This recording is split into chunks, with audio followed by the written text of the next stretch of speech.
Welcome to part 2 of my series, Theology of Pop Music. You may wonder why a preacher would do theology of pop music. Go to episode number 1, which I did last week, Land of Confusion by Genesis. I talk a little bit about why this is good, in my opinion. I'm not at all elevating pop music to the level of Scripture. The Bible for us is normative in understanding God and understanding how we're to live for God. When we look at the world around us, it's important for the church, not just to look at God, but to look at the world around us, because we have to bring the message of God to the world. So we understand the world around us so that we can better bring the message of God to the world. And this song right here from 1992, Jesus, He Knows Me, by Genesis, is an important window into the way many folks, especially on the outside of the church, view what they see as the hypocrisy within American Christianity. And in a big sense, I can't help but agree with them.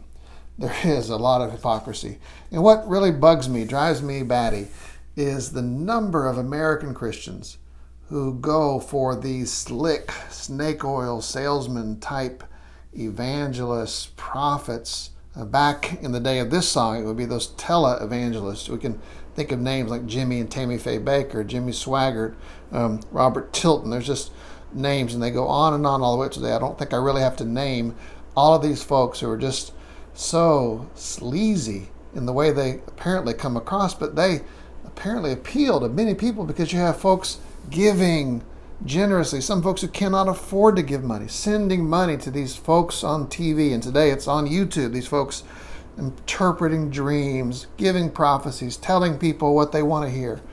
I just think there is something wrong with this picture. And this song, Jesus, He Knows Me, which did not get incredibly high on the U.S. pop charts. It was top 25. It's from their album We Can't Dance, which was a platinum selling album. And Phil Collins, this is different for him because this song has more of a cutting edge. If you know Phil Collins' music, especially into his solo career, it is often primarily very positive, very feel-good message. That's kind of his specialty. But this song really resonates and was, I would say, fairly well acclaimed by music critics because it does have a social commentary. So you hear in the song, of course, the song begins with that very that sound that signals 1980s, 1990s, that very synthesizer keyboard sound. Phil Collins is portraying himself as this slick televangelist who just wants people to send money to him because he's gonna on their behalf get them everything they want, everything they need. Don't need to believe in hereafter, just believe in me. There's the cutting edge. Just believe in me. It comes across these slick YouTube performers today, televangelists back in the day of this song. It's just as if they're saying, believe in me, send me your money. I will on your behalf pray for you, interpret your dreams, prophesy for you. It's just this sense that instead of pointing people to God, the folks are pointing to themselves and enriching themselves off of it, and in many cases living immoral lives on the side. Just think about the countless stories of folks like Ted Haggard, who was preaching so strongly against homosexuality, and then turns out he was seeing a male escort who also was giving him drugs, right? Or you get stories like Jerry Falwell Jr., the son of the great famous evangelical leader Jerry Falwell Sr., who was the president of his father's founding school, Liberty University. And Jerry Falwell Jr. and his wife just had some really dirty secrets that are just reprehensible. I mean, you might think that these kinds of things, everybody makes mistakes, but these are the kind of things like Paul would have told the Corinthian church, like, this is disgusting even in the world, right? That's the problem. It's not that everybody makes mistakes, it's that these are some problems that are disgusting even outside the faith. That when we have issues inside the church which disgust people outside the church, that should be a red flag waving. And this song is pointing at those things, saying, what on earth, how on earth can Christians back these kinds of folks? So you get to the bridge of the song where Phil Collins sings, won't find me practicing what I'm preaching, won't find me making no sacrifice, but I can get you a pocket full of miracles if you promise to be good, try to be nice. God will take good care of you.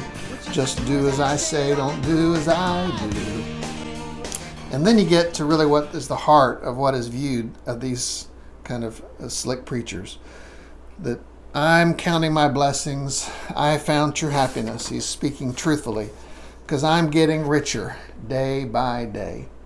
And we think of these preachers today, these popular television evangelist folks who have luxury jets that they fly in, whether it's Kenneth Copeland or Creflo Dollar or Jesse Duplantis. You just look at their lifestyle and you say, how in the world can they live with themselves knowing that they are stealing money from these very poor people many times who cannot afford, to do anything themselves, but yet they're sending sacrificially because they believe in the lies they're being told, or maybe there's some truth to it.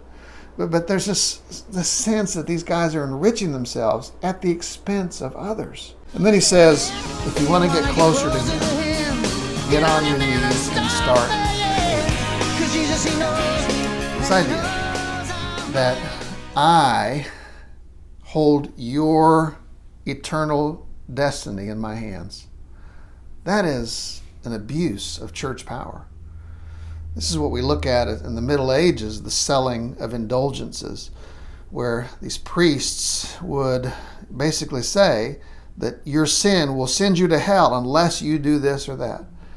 That kind of thinking just leads to such abuse, such arrogance.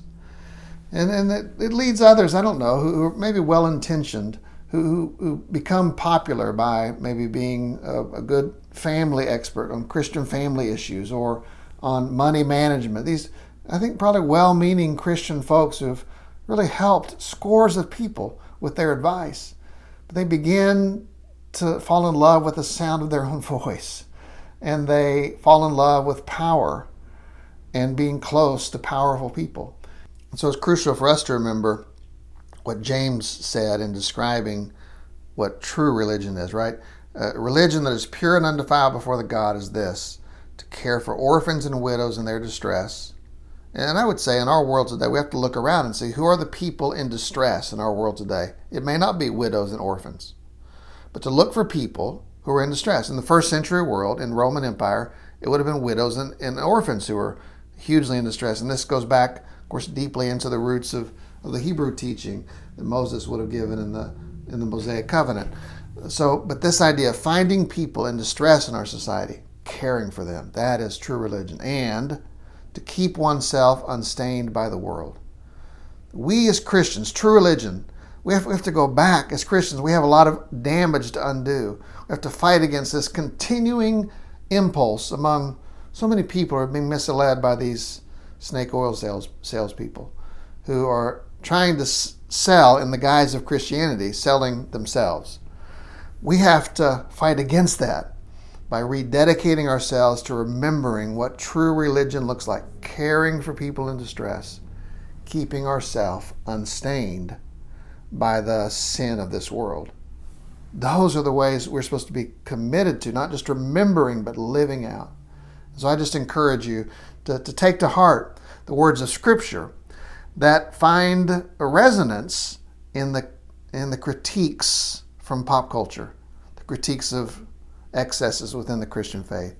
Have a great day. Thanks for watching.